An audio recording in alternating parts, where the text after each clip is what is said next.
শুরু করছি আল্লাহর নামে, যিনি পরম করুণাময়, অতি দয়ালু। হামিম আইন শিন কাফ। এমনিভাবে পরাক্রমশালী, প্রোগ্রামও আল্লাহ আপনার প্রতি ও আপনার পূর্ববর্তীদের প্রতি ওহী প্রেরণ করেন। নবমণ্ডলে যা কিছু আছে এবং ভূমণ্ডলে যা কিছু আছে সমস্তই তার। তিনি সমুন্নত, মহান। আকাশ উপর থেকে ফেটে পড়ার উপক্রম হয়, আর তখন ফেরেশতাগণ তাদের পালনকর্তার প্রশংসাসহ পবিত্রতা বর্ণনা করে এবং পৃথিবীবাসীদের জন্য ক্ষমা প্রার্থনা করে। শুনে রাখো, আল্লাহই ক্ষমাশীল, পরম করুণাময়। যারা আল্লাহ ব্যতীত অপরকে অভিভাবক হিসাবে গ্রহণ করে, আল্লাহ তাদের প্রতি লক্ষ্য রাখেন। আপনার উপর নয় তাদের দায়িত্ব। এমনিভাবে আমি আপনার প্রতি আরবি ভাষায় কোরআন নাজিল করেছি, যাতে আপনি মক্কা ও তার আশপাশের লোকদের সতর্ক করেন এবং সতর্ক করেন সমাবেশের দিন সম্পর্কে, যাতে কোনো সন্দেহ নেই। একদল জান্নাতে এবং একদল জাহান্নামে প্রবেশ করবে।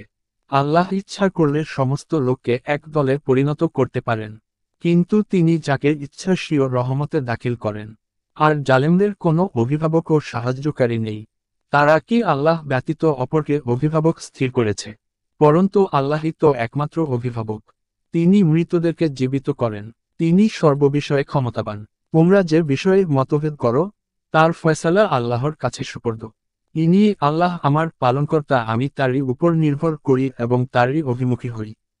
তিনি নবমণ্ডল ও ভূমণ্ডলের স্রষ্টা। তিনি তোমাদের মধ্য থেকে তোমাদের জন্য যুগল সৃষ্টি করেছেন এবং চতুষ্পদ জন্তুদের মধ্য থেকে জোড়া সৃষ্টি করেছেন। এভাবে তিনি তোমাদের বংশ বিস্তার করেন। কোনো কিছুই তার অনুরূপ নয়। তিনি সব শুনেন, সব দেখেন। আকাশ ও পৃথিবীর চাবি তার কাছে। তিনি যার জন্য ইচ্ছা ঋগ বৃদ্ধি করেন এবং পরিমিত করেন। তিনি সর্ব বিষয়ে জ্ঞানী। তিনি তোমাদের জন্য দিনের ক্ষেত্রে সে পথই নির্ধারিত করেছেন, যার আদেশ দিয়েছিলেন নূহকে, যা আমি প্রত্যাদেশ করেছি আপনার প্রতি, এবং যার আদেশ দিয়েছিলাম ইব্রাহিম, মুসা ও ঈসাকে, এই মর্মে যে, তোমরা দিনকে প্রতিষ্ঠিত করো এবং তাতে অনৈক্য সৃষ্টি করো না। আপনি মুশরিকদেরকে যে বিষয়ের প্রতি আমন্ত্রণ জানান, তা তাদের কাছে দুঃসাধ্য বলে মনে হয়। আল্লাহ যাকে ইচ্ছা মনোনীত করেন এবং যে তার অভিমুখী হয়, তাকে পথ প্রদর্শন করেন। তাদের কাছে জ্ঞান আসার পরই তারা পারস্পরিক বিভেদের কারণে মতভেদ করেছে। যদি আপনার পালনকর্তার পক্ষ থেকে নির্দিষ্ট সময় পর্যন্ত অবকাশের পূর্ব সিদ্ধান্ত না থাকত, তবে তাদের ফয়সালা হয়ে যেত। তাদের পর যারা কিতাব প্রাপ্ত হয়েছে, তারা অস্বস্তিকর সন্দেহে পতিত রয়েছে। সুতরাং আপনি এর প্রতি দাওয়াত দিন এবং হুকুম অনুযায়ী অবিচল থাকুন। আপনি তাদের খেয়ালখুশির অনুসরণ করবেন না। বলুন, আল্লাহ যে কিতাব নাজিল করেছেন, আমি তাতে বিশ্বাস স্থাপন করেছি।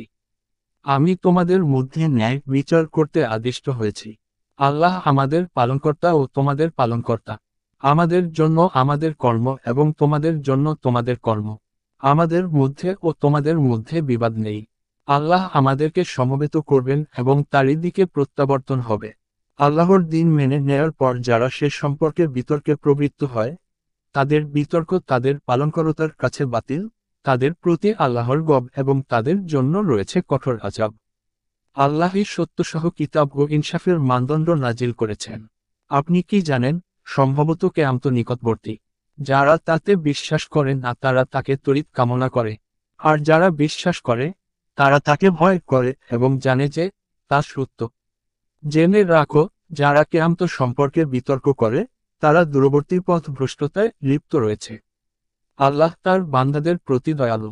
তিনি যাকে ইচ্ছা রিজিক দান করেন। তিনি প্রবল, পরাক্রমশালী। যে কেউ পরকালের ফসল কামনা করে, আমি তার জন্য সেই ফসল বাড়িয়ে দেই। আর যে ইহকালের ফসল কামনা করে, আমি তাকে তার কিছু দিয়ে দেই এবং পরকালে তার কোনো অংশ থাকবে না।